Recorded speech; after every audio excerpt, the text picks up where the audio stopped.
guys, welcome to my channel. We are reading Amelia Bedelia Means Business by Herman Parish. We are on chapter 6. You're fired! Amelia Bedelia was glad she had to walk through the park to get home. Walking by the trees and flowers helped her think. What was she going to tell her mom and dad?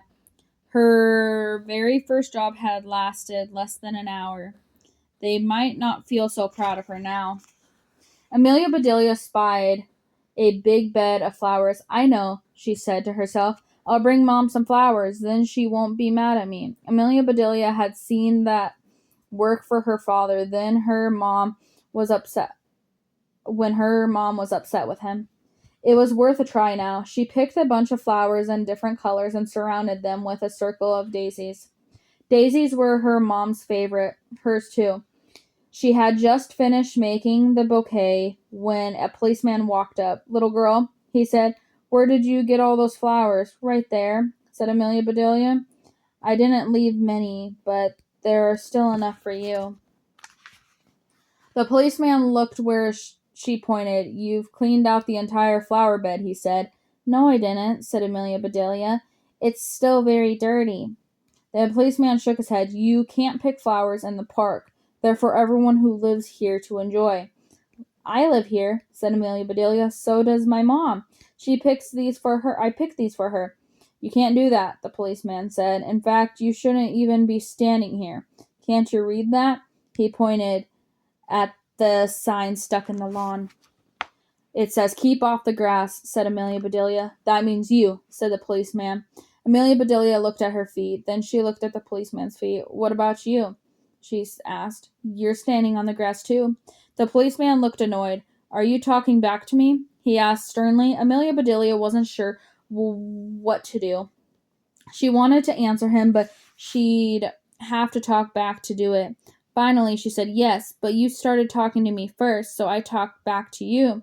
And then you talked back to me, and I talked back to you, so you... The policeman blew his whistle. Enough, he said. I'll let you off with a warning this time. Now, take those flowers home to your mother. I promise I will, said Amelia Bedelia as she waved goodbye. Thanks. Amelia Bedelia walked slowly down the path. As soon as the policeman was out of sight, she sat down on the park bench to rest for a minute. A woman was sitting at the other end of the bench with her dog. She didn't look very happy. In fact, she looked very sad. What lovely flowers, she said to Amelia Bedelia. I like to give them to you, said Amelia Bedelia, to cheer you up, but I just promised to take them to my mom. How sweet of you, said the woman. Then she blew her nose. Sorry if I look upset. My boss just gave me a pink slip. Sounds pretty, said Amelia Bedelia. Pretty, she said. It wasn't pretty at all. That's too bad, said Amelia Bedelia. Maybe pink isn't your color. My mom likes white slips with lacy stuff on top. A curious look came over the woman's face. Then she burst out laughing and kept on laughing until tears streamed down her cheeks. Thank you, she said. I needed a good laugh today. My name is Dana. What's yours? Amelia Bedelia. Meet Buster, said Dana. Her dog held up its paw for Amelia Bedelia to shake. Wow, Amelia Bedelia said. Buster has a firm paw shake. Buster is the best, said Dana. He doesn't care that I just let go from my job. Me too, said Amelia Bedelia. Then she told Dana what had happened at the Pete's Diner. Dana laughed even harder when she heard about stepping on the pie. We've got a lot in common, said Dana. We've both been fired. Amelia Bedelia was amazed to learn that being let go was the same being fired. It reminded her that she still had to go home and tell her parents what had happened at Pete's. She's got up to leave. Hey, Dana, maybe you should start your own business, she said. Dana nodded. I think you're right, she said. I'd never fire myself. I would be fireproof. If you were fireproof, said Amelia Bedelia, you'd never get burned. Right you are, said Dana. Amelia Bedelia scratched Buster behind his ear and said goodbye to Dana. But she didn't get very far. Excuse me, miss. Excuse me. A man was waving at her. Miss, he said, I'm meeting someone here for the first time. Well, it's a date, and I told her I'd be carrying a bouquet. Would you please sell me yours? It's for my mom, said Amelia Bedelia. I'll pay you $10, he said. Amelia Bedelia shook her head.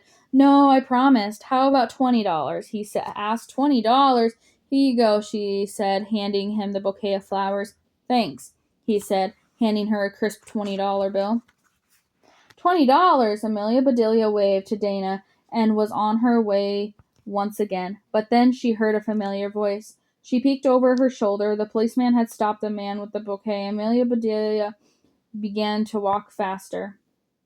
Excuse me, sir, the policeman said. Those flowers look suspiciously like the ones we grow in the park. Where did you get them?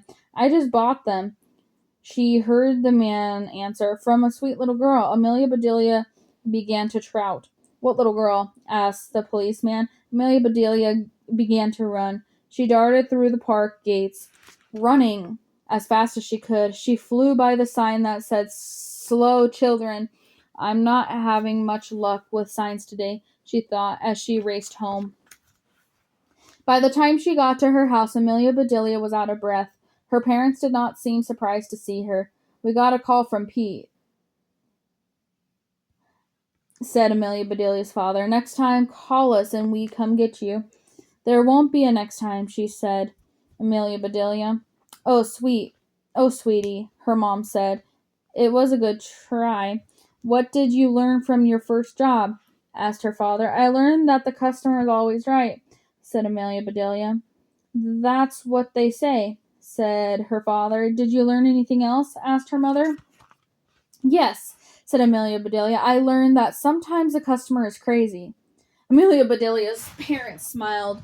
They stopped when they saw Amelia Bedelia's lower lip began to tremble. It's no fun to get fired, sobbed Amelia Bedelia.